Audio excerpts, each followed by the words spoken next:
How we doing, everybody? Bobby Betts back again for yet another week of UFC action. This week we got UFC Columbus. We got Curtis Blaydes facing off against Chris Daukaus. And I'll be honest, your boy, a little bit tired. A little bit under the weather this week, but it's no excuse. We've still been hitting the film hard. We've still been getting our reads. We still got our bets in. And that's why I'm still going to deliver, even though weeks and weeks of winning, I'm going to deliver you guys another winner. So just to recap a little bit on last week, huge week for Bobby Betts fights, up 8.5 units, $425. Great reads. Pretty much everything happened like I thought it would happen outside of Mike Grundy getting subbed. 8th straight week in the green, 24 units up in 2022, and we're looking to keep it rolling. All right. So it's my flu game right now, okay? Jordan had his flu game. Bobby Betts has his flu game. I got my green tea instead of my coffee or, my gambling juice. And no Miller lattes, unfortunately, for me. Boy, last weekend hit the bottle hard, and he is paying for it. So it's going to be a welcome bye week for your boy next week. Get nice 2 weeks rest, recover, a little R&R, and hit the pay-per-view card hard for 2 weeks. Get down and dirty, get some good picks for that. So, as usual, I'm going to stop yapping. I'm going to try to keep this concise, short, to the point. It's late at night. Got to get this video done. I'm going to start with the prelims all the way up to the main card, review the main event, and I'm going to give you guys my picks. As always, not financial advice. If you want to tail me, by all means, your boy's been winning. But at the end of the day, it's your money. I'm not trying to get sued. Bottom line.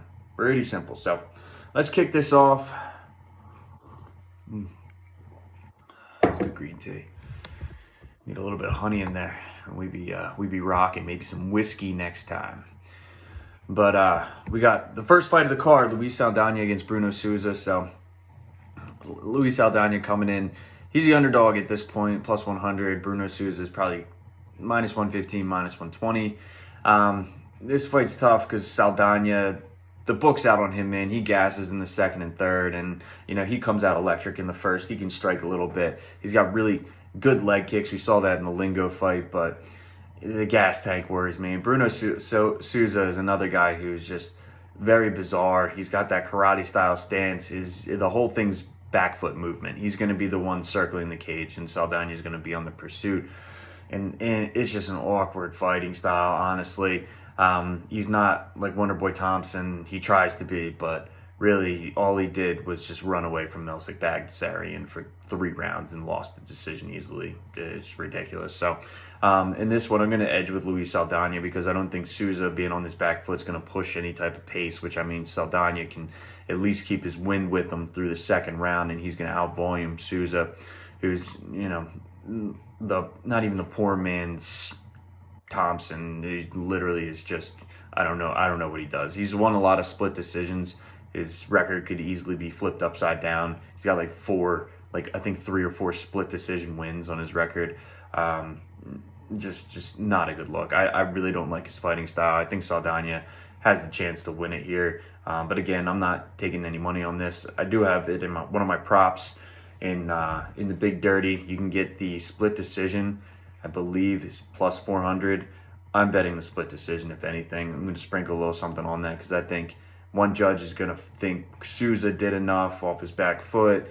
He's going to see Saldana gassing in the other rounds, and I think 2 judges are going to say Saldana did more than Souza and like the forward pressure. So going with Luis Saldana there. Moving on, Matthias Nicolau versus David Dvorak. Nicolau's the underdog, plus 105. Dvorak's minus 120, minus 125. That line's kind of stayed that way. In this one, I think Nicolau's got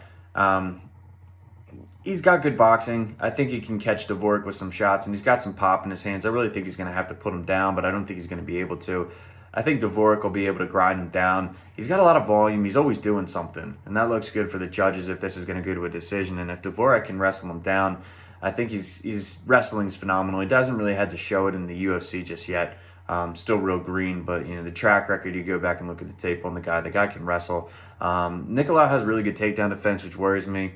He is long, which makes it difficult to take down. Like, you really got to have good wrestling techniques to get a long guy down. You can't just double leg and lift because, you lift and the guy's feet's still very close to the ground, so it's tough to get that leverage to flip him and throw him down. That being said, I still like Dvorak in this. I think the volume on the feet, plus, being able to wrestle, mix in a takedown here, I think he takes this one over Nicolau. Nicolau, pretty good fight that he had against Manal. Ended up getting the dub in that one, but still not convincing enough to beat David Dvorak for me. I think Dvorak's going to just be a tad bit quicker. Nicolau, you got the power, but quickness, mixed in the wrestling, got to go with Dvorak there. Moving on, Jennifer Maia versus Manon Fiorot.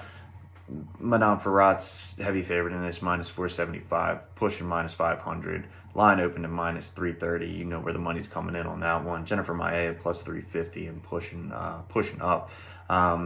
Pretty easy in this one. I don't think Maia is going to be able to take down Fiorot. She doesn't have very good wrestling, to be honest with you. Everyone talks about the wrestling. Everyone talks about the submissions, but what has she done? Really? She hit an armbar, against Joanne Calderwood, who's also on this card, who I also don't like. Yeah, this fight's gonna be on the feet, and you got to edge Fiorot in that. She got way more behind her punches, good combinations. She's gonna be able to touch Maia up in this one, so I'm going with Fiorot pretty heavily in this one. Not too much more that I got to say about that. I think Manon Fiorot, when you go and look at her body of work and you look at her fights, she is a finisher. She's one of the few girls that can go out and actually finish fights consistently. Once you get the job done against Maia, who's a tough customer as far as being finished, Shevchenko wasn't able to finish her, so, it may not happen, but she's definitely going to be gunning for it, and she's definitely going to be able to win a decision against Jennifer Maia. Fiorot, I think, is going to be at some point in line for a title shot in the very near future in a pretty depleted women's division. Scrounging for people to fight Shevchenko in that division. Just scrounging. We can't throw Caitlin Chukagian at her again, even though she keeps hanging around. Can't do it. Need some new blood in there. Moving on, we got Alishkab Khizriev versus Denis Tuiliulin. Tuiliulin was a last-second replacement for Khizriev in his fight. His opponent dropped out. Khizriev, the line's not even showing up, but I'll tell you what, this line opened up at minus 335, and you had to jump on it early because it's at minus 825 right now. It's skyrocket. The line's absolutely cooked for Khizriev, rightfully so. Tuiliulin, short notice, 10-5 record, high guard. Khizriev, being good a wrestler as he is, he's going to have a lot of openings for the takedown. Pretty much a mauling style. You're going to be looking for ground and pounds, a lot of wins by submission. Tuiliulin's a tough customer. His track record proves it. But at the end of the day, I'd be very, very shocked if Khizriev did not win this fight. Tuiliulin, like I said, he is not afraid to brawl, not afraid to get it there and trade with anyone, really. Kind of a high boxing guard, but the takedown defense is sus, to say the least, against this good of a wrestler. You could probably skate by with some of the guys that he's been fighting, and wherever he's fighting, I imagine I forget what it said on his record, whether it's Octagon, KSW, ACA, M1, all those places. I'm sure he's fought in one of them overseas, but yeah, Khizriev's going to win this one. Jesus Christ, got something in my eye.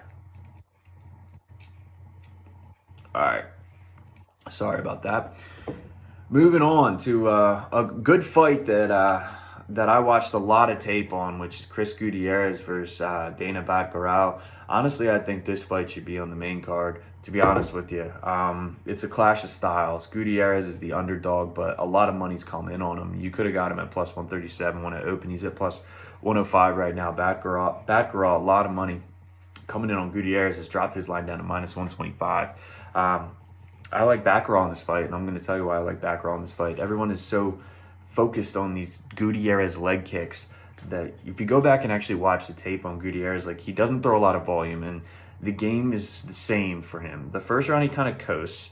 He conserves his energy, and then he starts to pick up the volume to edge round 2, and then by round 3, he's much fresher than the other fighter, and that's where he wins his decisions.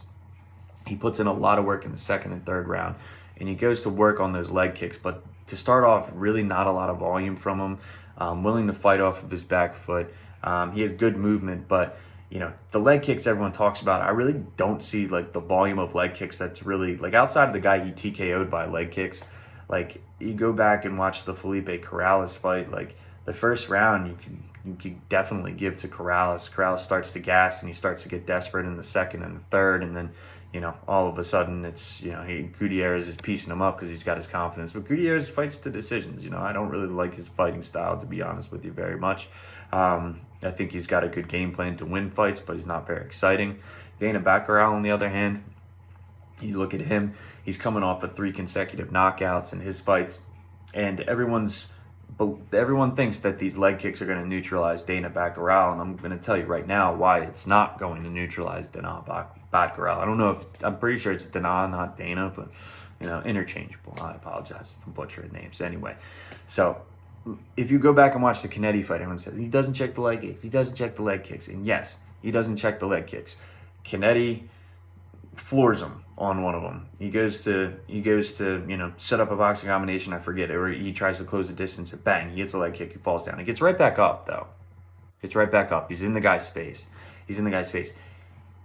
And the one thing that I noticed in that fight and a lot of the other fights is his timing is very, very good.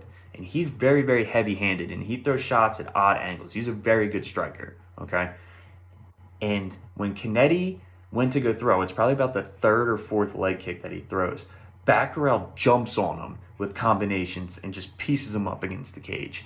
And that, like, the look on Kennedy's face after he circled away from that combo where he got touched was just like, wow, I'm thinking twice about throwing these leg kicks. And honestly, in the Corrales fight, when you go to look at Gutierrez, the same thing happened in the first round. Gutierrez went to throw a kick, and he throws him, and he kept his hands down when he threw his kick. And Corrales timed it right. I don't know if it was by accident, it's just good timing or whatnot. Timed it right, threw together a boxing combination that ended up finishing with a left that hit Gutierrez square on the chin. Snapped his head back up against the cage. The difference between Corrales and Baccarat is Baccarat is going to continue to tee off on Gutierrez when he has him in that spot, where Corrales went in for the clinch. And I just think Baccarat being too heavy-handed, having too much pressure, being in everyone's face that he fights, he has good movement. I think he's going to be able to avoid some of those kicks. Gutierrez, doesn't throw him in the amount of volume that people think he throws him in.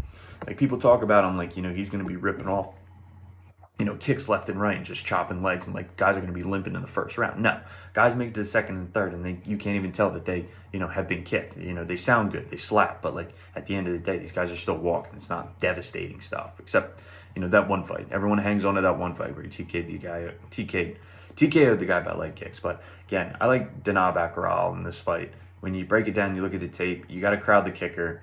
He's not going to have space to throw these leg kicks, and he's going to rely on his hands. And he's got okay hands, but he's definitely not as fast as Danaa Baccarat. Baccarat's got much more pop than him. I think Gutierrez is going to really eat some shots in this fight. And Gutierrez doesn't really have the power to put a guy like Danaa Baccarat away. I'd be surprised if Gutierrez tries to wrestle, honestly. Even if he does, I think Baccarat is still too quick. Against Alatang, he ended up losing that fight.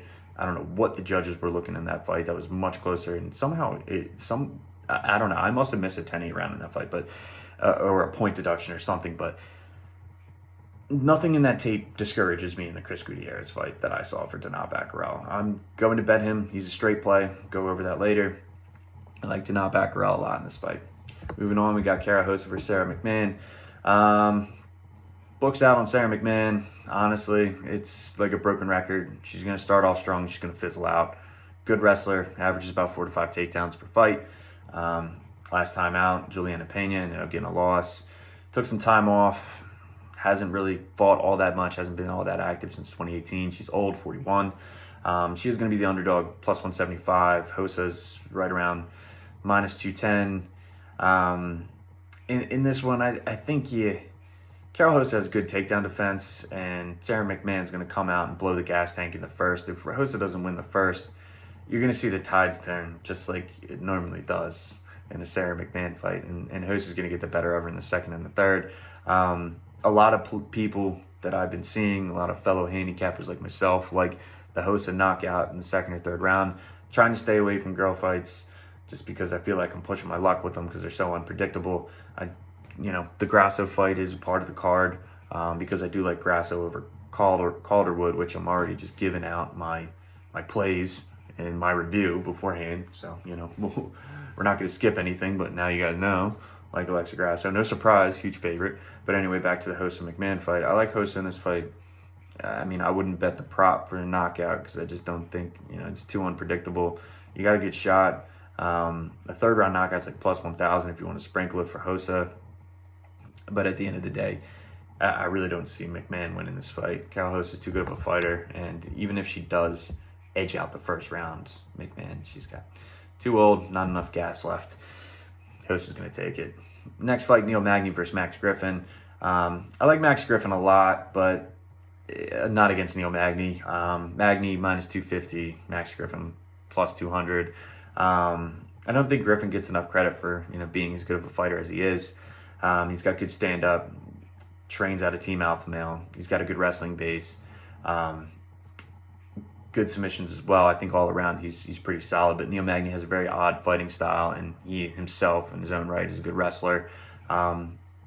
Really, just a lot of movement with Magney. He has a good feel for the timing when he needs to throw volume, and this man just knows how to work the judges' scorecards. Death taxes and Neil Magney by decision.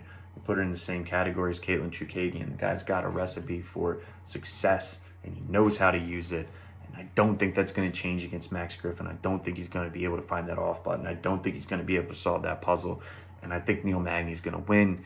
And if he's going to win, it's going to be by decision. Like you said, death taxes, Neil Magney by decision. You really need a guy like Chiesa to come in and, mix things up and really force the issue with Magney and force him to grapple a lot and, be a guy like Chiesa where you can be a solid wrestling, you have a solid wrestling base, you have that solid top pressure, and you're really just going to give him fits on the mat the entire time. Neil Magney has been knocked out before, but like I said, you got to chase him down and you got to find the off button. And I don't know if Max Griffin's going to be able to do it. I think Magney's going to be able to pepper him with shots. He's going to be on his bike. And just when Griffin starts to get frustrated, Magney's going to shoot for a takedown, get some ride time, get some work in on top. And decision for Neil Magney. He says he wants to knock him out, but I still don't see it happening. Moving on to the main card, we got the first fight. We got Mark Diakiese versus Vyacheslav Borshchev. It's a great fight, good matchup. Two guys that, both have knockout power. I would say at this point in their careers, Mark Diakiese is the more well-rounded fighter. That being said, he is the underdog. He has been had a lot of money come in on him. You could have got him at, right around plus 145, plus 150, maybe even plus 160 on some books, but he's at plus 125 now. Borshchev got bet down from minus 170. Probably was as high as 190 at one point in some books. He's now down to minus 145 in this fight. So Mark Diakiese can be well-rounded. I should put it that way. You look at a lot of his fights. He had a great fight against Khizriev, very competitive in that fight, and Khizriev's a great kickboxer. So Diakiese's game on the feet.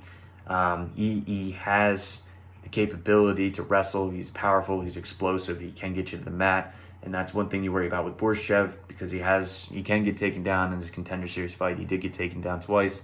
Dakota Bush did get him down, but he was able to get back up, ended up finishing him off. But the thing in this fight is going to be whether or not Diakiese is going to be able to put it all together and actually be an MMA fighter in this. Because if he stands with Borshchev, that's not too many people want to stand. You don't want to stand with Borshchev. That's going to play right into his game. He can land some shots on Borshchev, but Borshchev has very good combinations, and he just has good timing. And I just don't see Diakiese being able to win a decision if he just keeps it on the feet the entire time. He's got to mix in a takedown. He's got to throw kicks. He's got to be more than just an explosive guy trying to go out there and knock your block off. But in this fight, I got Borshchev because I really don't think Diakiese has shown that he's willing to do that. I think he wants to be an exciting fighter, and I think he's going to keep it on the feet. And I think that's going to favor Borshchev the longer he stays on the feet. And Diakiese just came off a pretty vicious, not vicious, but early knockout, surprising knockout. It was actually a guillotine choke, but against Rafael Alves, I believe it was. I don't know. Let's see. That's why we got Tapology up. because we don't like to take notes here at Bobby Betts Fights. We like to just Google it real quick on the old Tapology. And fun fact, actually, my Tapology page is saved to Matt Frivola. So every time I pull up Tapology, it just pulls up a big old picture of Matt Frivola. So, yeah, for whatever reason. Anyway, yeah, Rafael Alves, in that fight, Alves cracked him and with a punch. I believe it was I don't know if it was a straight punch, but I believe it was a left.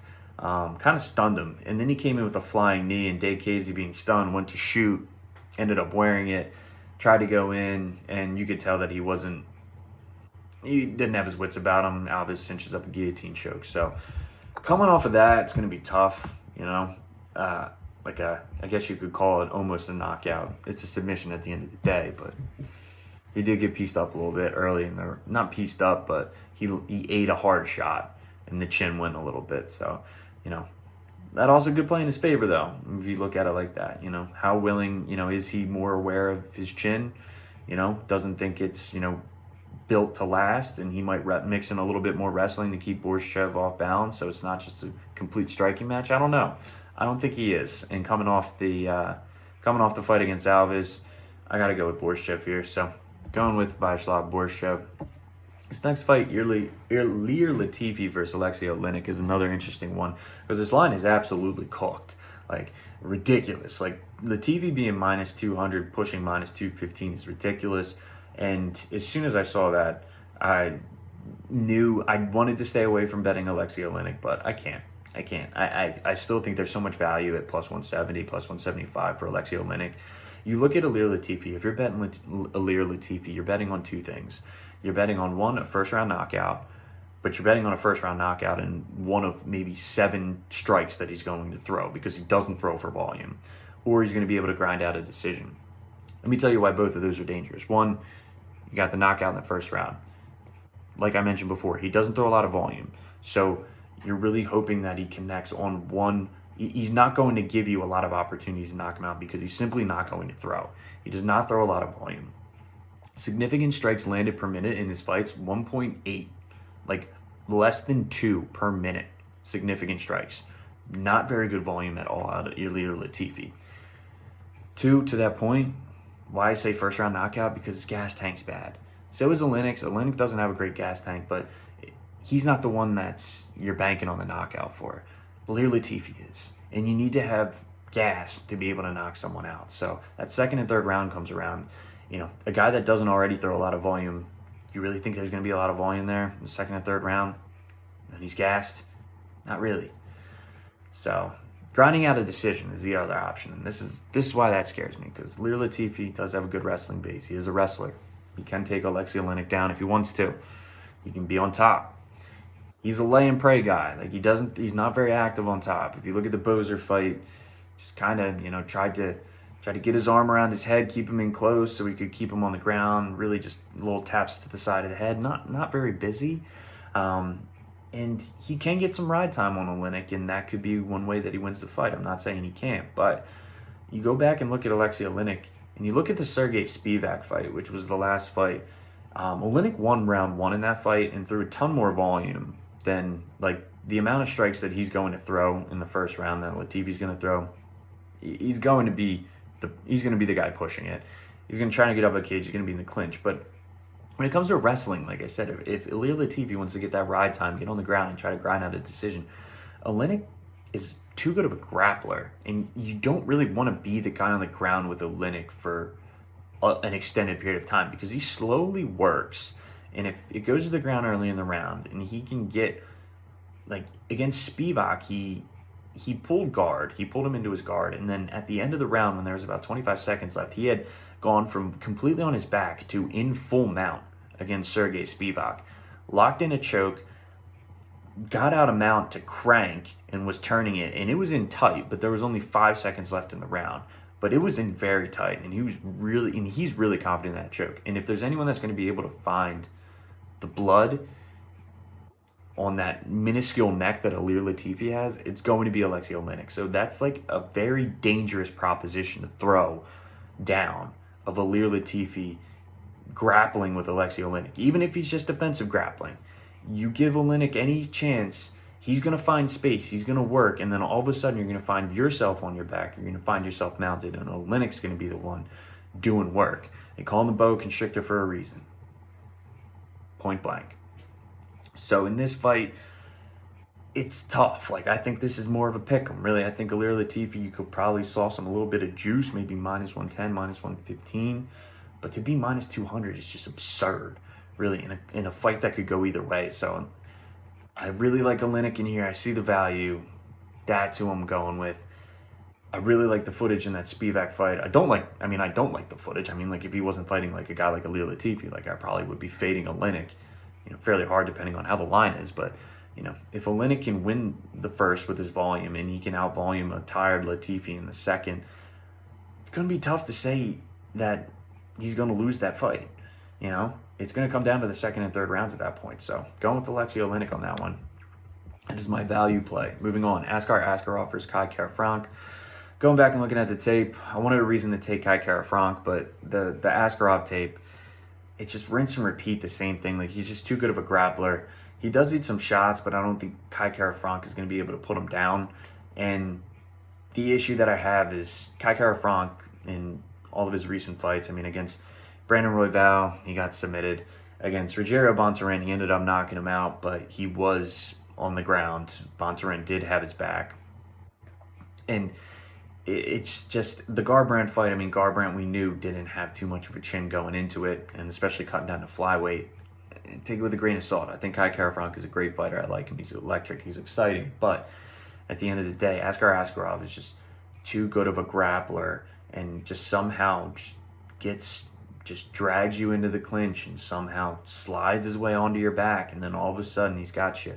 He's got the hooks in, and he's got you on the back, and he's looking for a choke, and he's putting in work, and I just think it's going to be the same thing. The man's undefeated for a reason. Fought some very good competition. I don't want to harp on it too much because the line's cooked. It's minus 410 for Askarov, Kara-France plus 310. If you like Kara-France, you like him to get the job done by knockout. And Askarov will eat some damage, but he's got a pretty solid chin on him. He closes the distance well. I think as soon as he gets his hands on Kai Kara-France, I don't know if Frank's going to be able to get back up. And that's what worries me. That's why I'm going with Askarov in that fight. Next fight, Matt Brown versus Bryan Barberena. It's a close line. It's tempting, but I'm staying away from it just because, stylistically, it's going to be a banger. These two dudes Matt Brown's always down to bang, and Bryan Barberena is going to be more than happy to oblige him with that. So you're going to see a very good fight on the feet. Matt Brown is the underdog minus 105, Barberena minus 115. It's close. It's pretty much a pick 'em. If you like Barberena, you like his volume, he's definitely going to out-volume Matt Brown on the feet. Going to put together solid strikes. I wouldn't go with a knockout just because he is more of a volume guy. He does knock dudes out, but Matt Brown's a tough customer, and I don't see Matt Brown getting finished in his hometown of Columbus, Ohio. I just don't.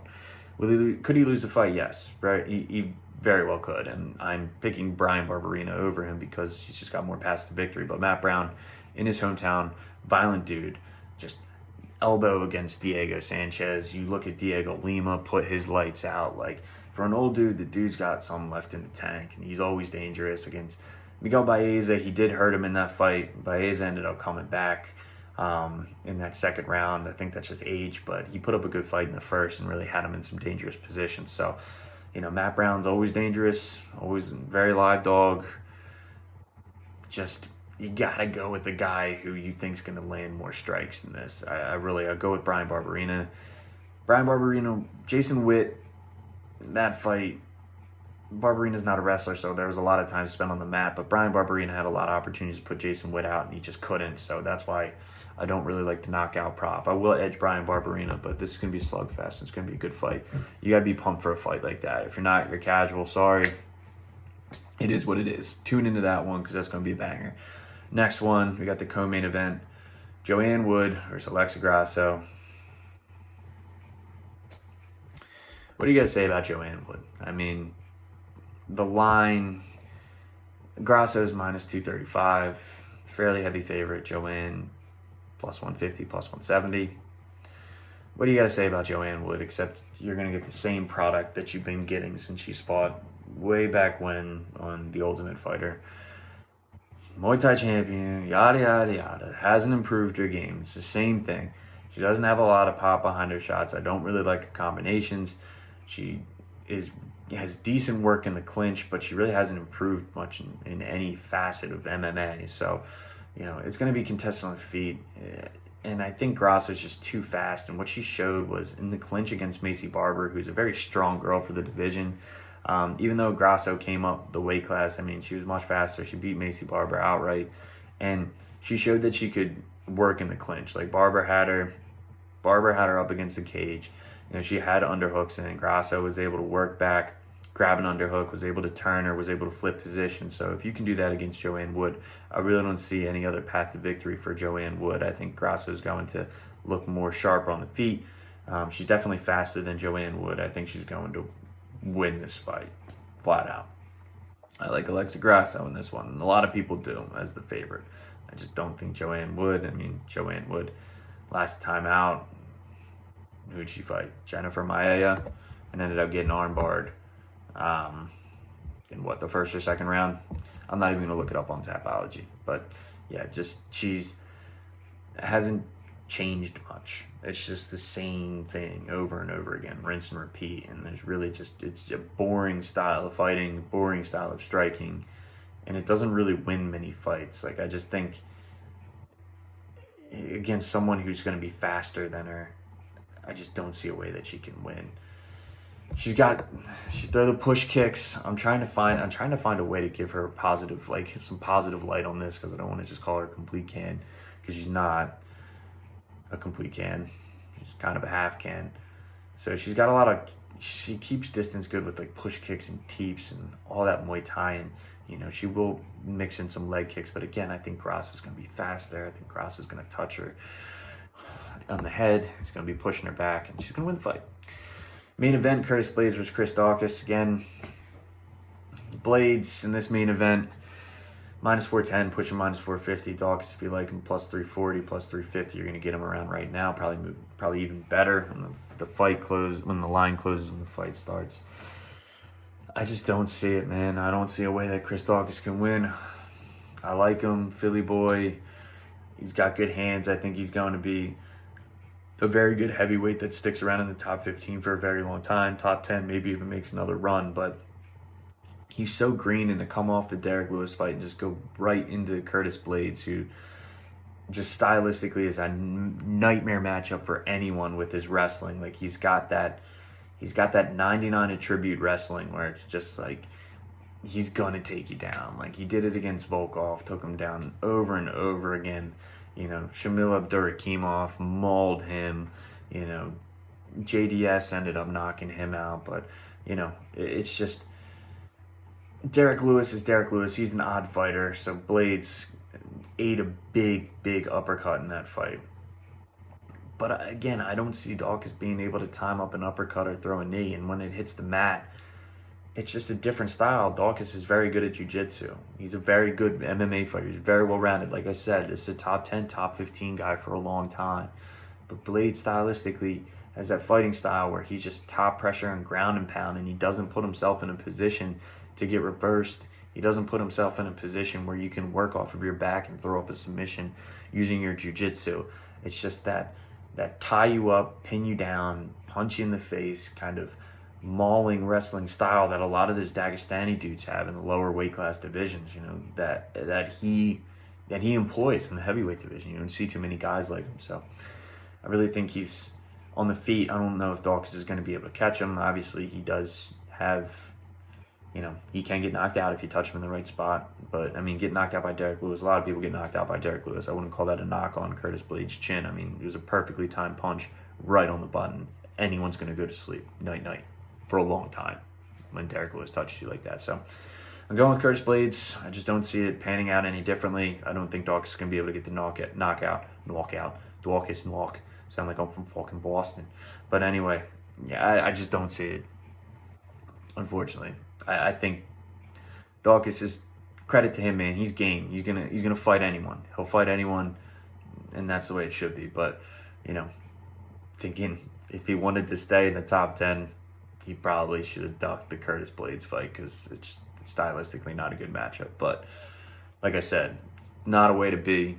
You want to be respecting the fight game. You fight whoever they put in front of you, whoever they offer up. And that's Curtis Blaydes. He said, I'm game. I think I'm better than him, so we'll see what happens. But I got Blaydes in that fight. All right, that concludes the review. Making some solid time, only about a half an hour. You saps have to listen to me moan about UFC, and now we are on to the fun part, which is the Bobby Bets plays of the week. Like I said, 8 for 8 in positive money. I'm trying to make it 9 for 9. And here's what I got for you guys this week. Straight plays. I got 2 of them. Like I said, Oleinik's a value play at plus 170, dropping a unit on him to beat Latifi. I also got Bawstahn at minus 125. That's a lot of juice for your boy. I'm an anti-juice guy. Don't like juice. If I'm betting juicy fighters, I'm parlaying them so I can get plus money. But minus 125 for Bawstahn, who I think is going to win the fight, who's bet down from minus 160. I had to take it, so I got a unit on that at minus 125. And then I have a straight play prop, which is Dvorak to beat, God, how am I blanking on his name? Jesus Christ. Half an hour. Matthias Nicolau. Dvorak over Matthias Nicolau and the over 1.5 rounds. Excuse me. Dvorak to win in over 1.5 rounds. It's a prop. You can get it on your FanDuel. You can get it on your DraftKings. I don't know about the offshore books, whatever you're using, but that came in at minus 110. It was too good to pass up. Like I said, a little bit of juice, close to even, dropping a unit on that. And then we got our parlays. So I'm parlaying Borshchev with Grasso, 1 unit to get plus 137. Like I said, I don't think Diakiese is going to use his wrestling, and I like Borshchev on the feet. Grasso, I like her over Joanne Wood. Like I said, don't think Joanne Wood's going to... She's too slow and hasn't evolved. So Grasso in that fight.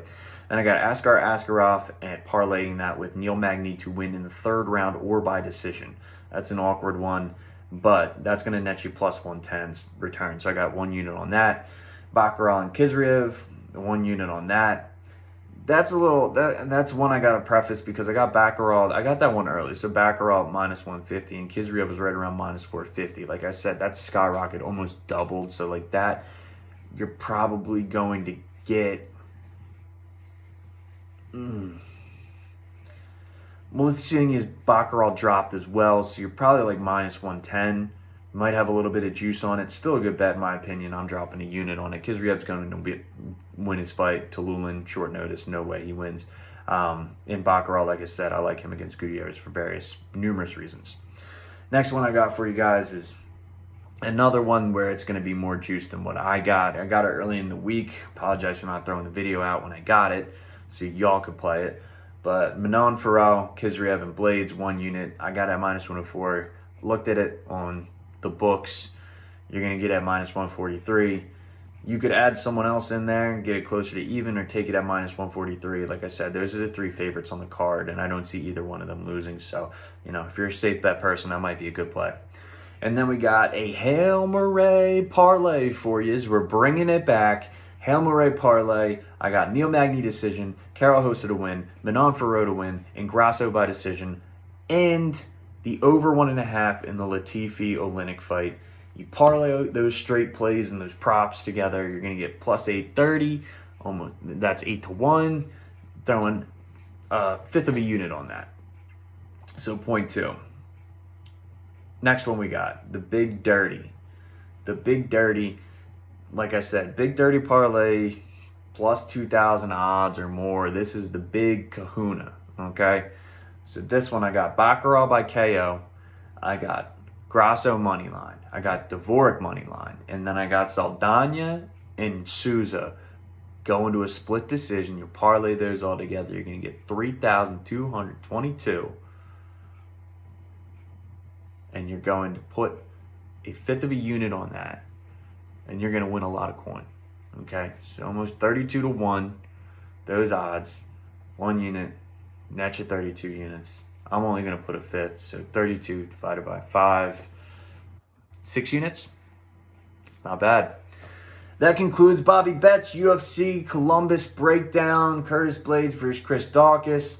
A lot of decent fights on this card. A lot of plays. Like 10 plays for you guys. So Signing off, like I said, we got a week off. We got our bye week next week, so let's try to make it 9 for 9. Profit, roll into the bye week with pockets full, spirits high, and a smile on our face. Peace out.